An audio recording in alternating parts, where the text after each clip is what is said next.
સત્યની સાથે જનતાનો અવાજ। નમસ્કાર અને 24 ન્યૂઝ નેટવર્કમાં આપનું સ્વાગત છે।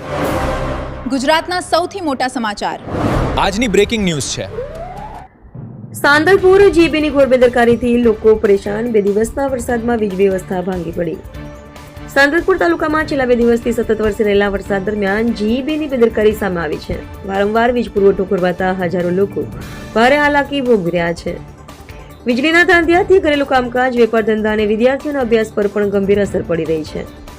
સ્થાનિકોના જણાવ્યા મુજબ વીજ પુરવઠો ખોરવાયા બાદ અનેક વખત સાંતલપુર વાળાએ જીબી વિભાગના જવાબદાર અધિકારીઓનો સંપર્ક કરવાનો પ્રયાસ કરવામાં આવ્યો હતો, પરંતુ અધિકારીએ ફોન ઉપાડવાની પણ તસ્દી લીધી ન હતી। ફરિયાદીનો કોઈ જવાબ ન મળતા લોકોમાં ભારે રોષ ફેલાયો છે।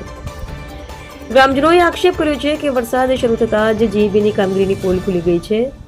સમયસર વીજ પુરવઠો પુનઃસ્થાપિત કરવામાં વિભાગ નિષ્ફળ રહ્યો હોવાનું લોકોનું કહેવું છે। જવાબદાર અધિકારીઓની બેદરકારીના કારણે સામાન્ય જનતાને ભારે મુશ્કેલીઓનો સામનો કરવો પડી રહ્યો છે। લોકોએ તાત્કાલિક વીજ પુરવઠો નિયમિત કરવામાં આવે તેમજ ફરજમાં બેદરકારી દાખવનાર જવાબદાર અધિકારીઓ સામે કડક કાર્યવાહી કરવામાં આવે તેવી ઉગ્ર માંગ કરી છે। રિપોર્ટર ભગીરથસિંહ જાડેજા।